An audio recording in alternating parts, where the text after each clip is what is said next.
Hi, good morning, dear student. Good morning, everyone. And we are live now.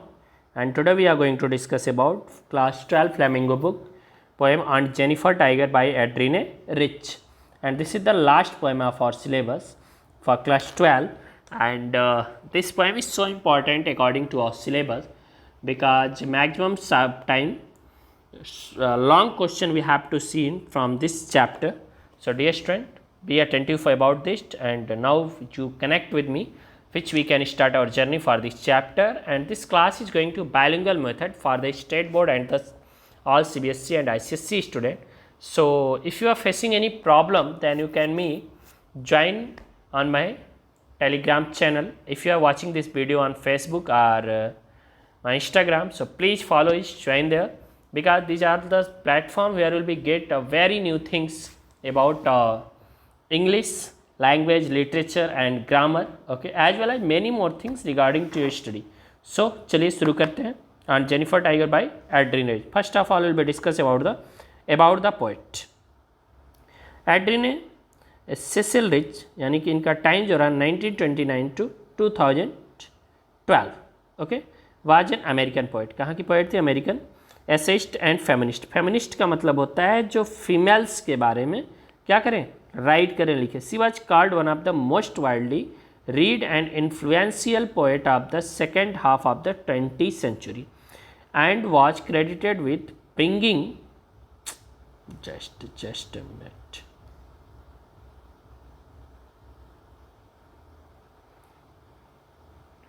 इसको यहाँ पे रखते हैं, डिस्टर्ब नहीं करेगा, ठीक है, अब सही है. Bringing the operation of women, यानी कि महिलाओं के ऊपर जो शोषण हुआ इसके बारे में उन्होंने लिखा. To forefront of poetic discourse, okay. Widely read a hugely influential rich career spanned 7 decades and has hewed closely to the story of post-war American poetry itself. Her earliest work, including A Change of World 1951, which won the prestigious LA Younger Poetess Award, was formally eject and decorous, while her work of late 1960 and 70 become increasingly radical in both its free verse form and feminist and the political content. यानी दोनों, यानी feminist भी और political भी रहा इनका. अब आ जाइए अपने पोएम की समरी हम पढ़ते हैं. Summary of aunt Jennifer tiger. Tiger is an interesting poem which looks at life of married women. यानी क्या है, ऑन्ट जेनिफर टाइगर क्या है, एक बहुत ही इंटरेस्टिंग पोएम है जिसमें उन्होंने एक लाइफ को बताया. किसके लाइफ को? तो एक मैरिड वोमेन के लाइफ को. The institution of married within which the suffers and show how she use art as a medium to escape the reality she is in, divided into 3 stanza of 2 couples each. यानी दोनों में क्या है, दो couplet का इन्होंने use किया. The poem implies A rhyme scheme of, यहाँ पे जो राइम स्कीम आप पाएंगे वो क्या पाएंगे, तो यहाँ देख लीजिए, यहाँ पे दिया हुआ है A B B C C D D E E F F, यानी 2 कपलेट यहाँ पे इन्होंने बनाया है.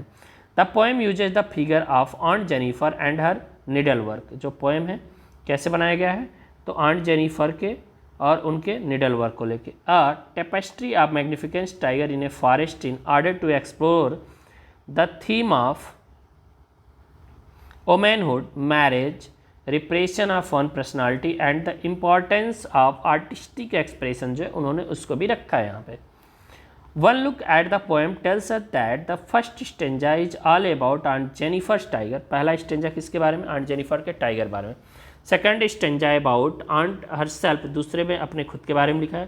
Third stanza bring to together where a part of aunt Jennifer is preserved in the tiger she stitches. ठीक है.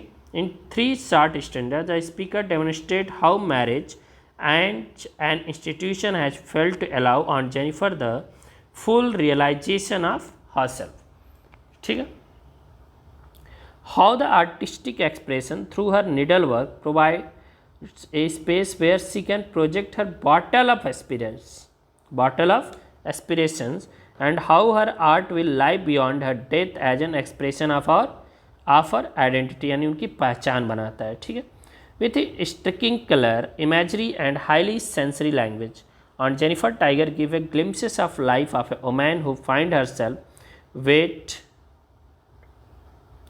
down by the institution of marriage, and finally her only escape in the art that she produced. अब पहले stanza को देख लीजिए. तो aunt Jennifer tiger prance across screen, bright topage, denizens of a world of green. They do not fear the man beneath the tree. They pace the sleek, chivalric certainty. ठीक है. तो explanation देख लीजिए इसका. The poet is talking about a lady whom she address as aunt Jennifer tiger. यानी poet जो हैं एक ऐसी लेडी के बारे में बात कर रहे हैं जिसका नाम क्या ऑन्ट जेनिफर है. She is embroidering a piece of cloth. It could be a table cloth आ रहा है वॉल हैंगिंग. या तो टेबल क्लॉथ होगा या तो वॉल हैंगिंग. उसके ऊपर कुछ कढ़ाइयाँ करें एम्ब्रॉयडरिंग के. The pattern show tiger who are moving and jumping around all over the fabric. They are bright yellow colour. किस कलर का है? Bright yellow colour like colour of the topaz stone. यानी कि यहाँ पे एक मेटाफर उन्होंने यूज किया है. The dense green forest background in their home. They are the proud and fearless citizen of the forest. Here is a contrast between aunt Jennifer and her tiger. यहाँ पे आंट जेनिफर उनके बीच में एक अंतर है. The tiger are fearless. Tiger क्या है? बिना डर का है, उसके अंदर कोई भयहीन है. बट दिस लेडी, लेकिन ये औरत जो आंट जेनिफर है, who is embodying them is not so. लेकिन वो फियरलेस नहीं है जो इसको क्या कर रही है? बना रही है. The tiger look elegant, shining and full of the जेंटल्समैन grace. The poet is describing a lady whom she addressed as Aunt Jennifer. She said that, वो कहती हैं Aunt Jennifer is doing embroidery on a piece of cloth which could be a table cloth. या table cloth होगा या wall hanging के लिए होगा. She had designed with beautiful tiger which are running fearlessly in the green forest. She has described their beauty by comparing them with the precious yellow stone known as topaz. जिसको क्या नाम, जो क्या है? Topaz है, यानी कि एक प्रीसियस स्टोन है.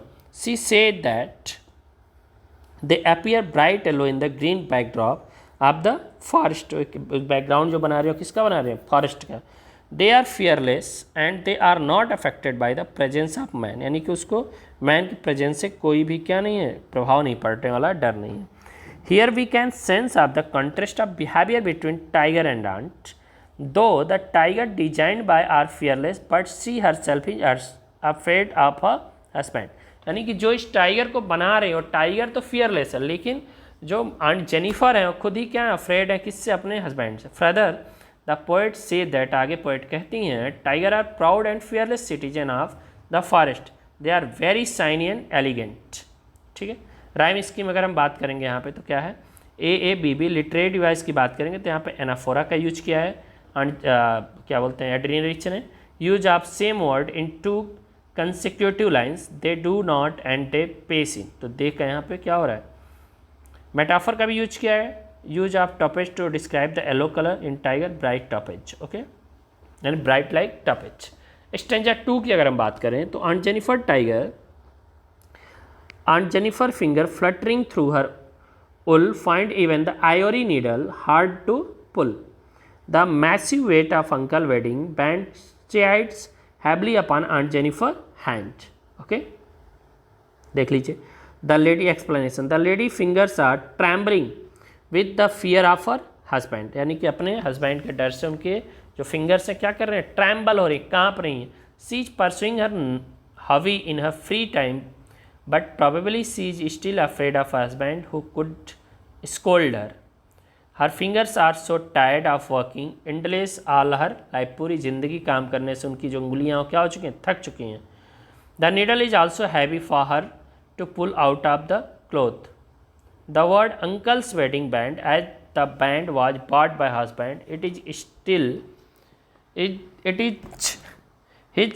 today, जो अभी तक इनके पास. The lady is dependent on her husband. जो लेडी है पूरी तरीके से किसके ऊपर डिपेंड है? अपने हस्बैंड के.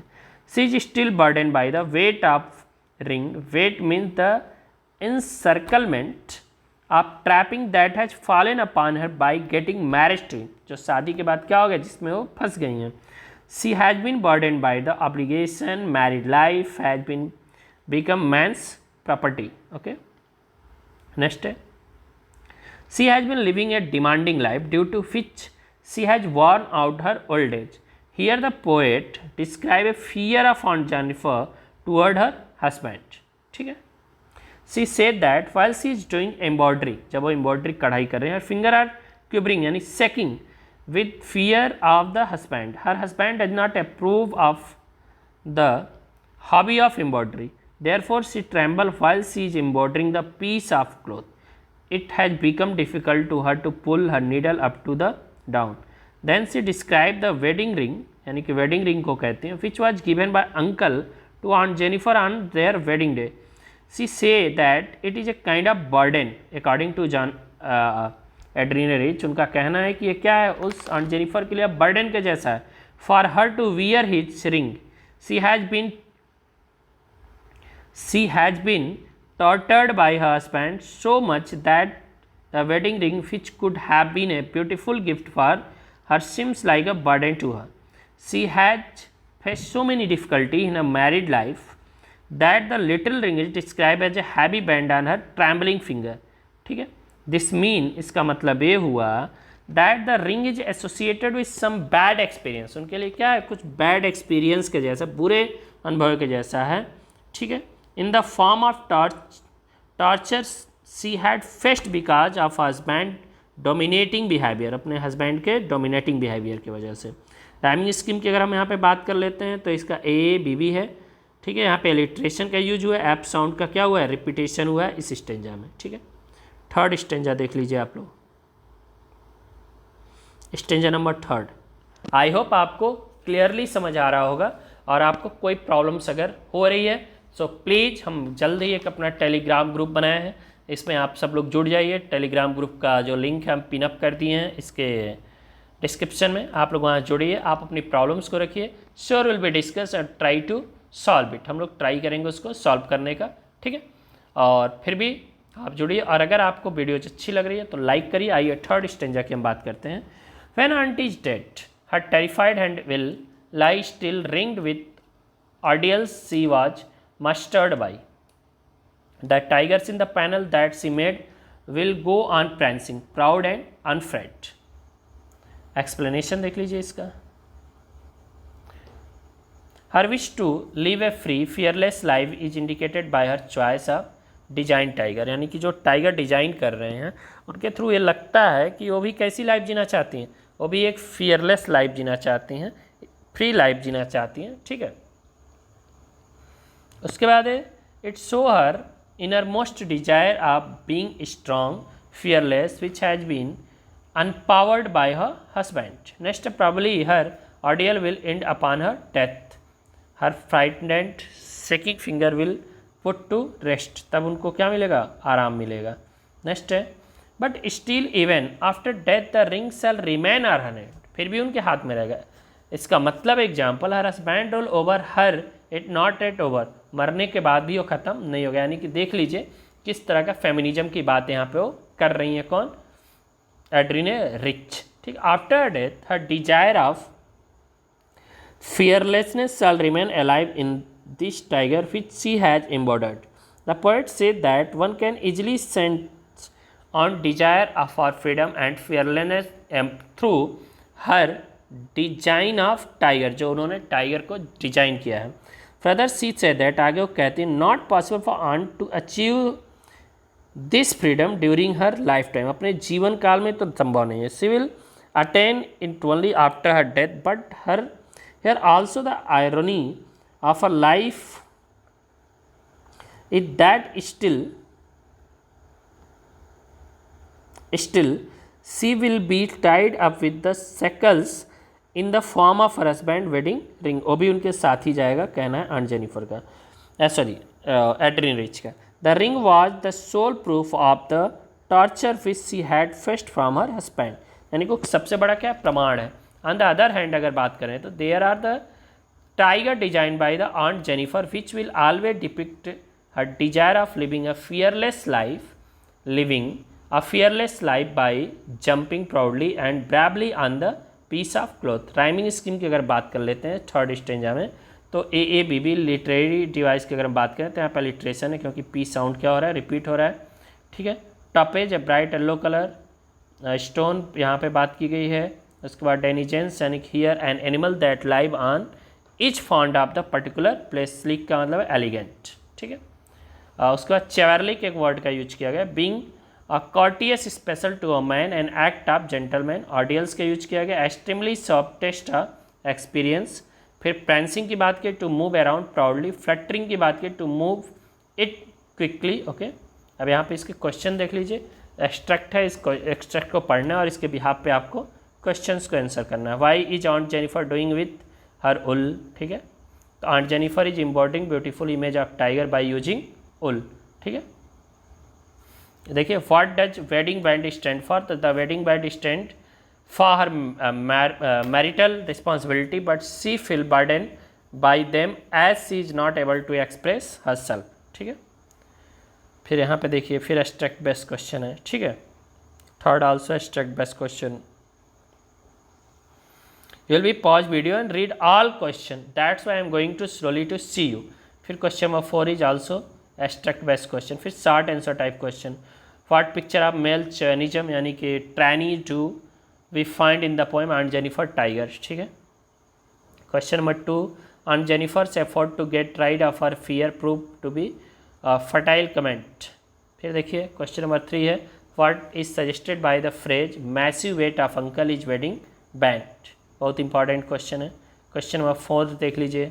फिर क्वेश्चन नंबर 5 है, question number 6, how are aunt Jennifer tiger different from her. Question number 7 is here. Question number 8, question number 9 is here. Question number 10, question number 11 है, ठीक है। क्वेश्चन 12 है, what do the symbol tiger fingers and ring stand in the poem aunt Jennifer tigers, ठीक है। Question number 14 है। तो इस तरह से आपको मैंने ये पूरे जो पोएट्री सेक्शन था यानी कि फ्लेमिंगो बुक को आज हम लोगों ने कंप्लीट कर लिया। नेक्स्ट हम लोग स्टार्ट करेंगे अपनी second book that is Vista, ठीक है। तो आपको वीडियोज कैसी लगी ज़रूर लिखिए कमेंट सेक्शन में। अगर आप हमको रिस्पेक्ट करते हैं, if you want to connect really with me, तो don't forget to write in comment section #English by Amarnath sir. और कल से हम लोग शुरू करेंगे नेक्स्ट वीडियो को नेक्स्ट क्लास के साथ, विस्टा के साथ। तब तक के लिए बाय बाय।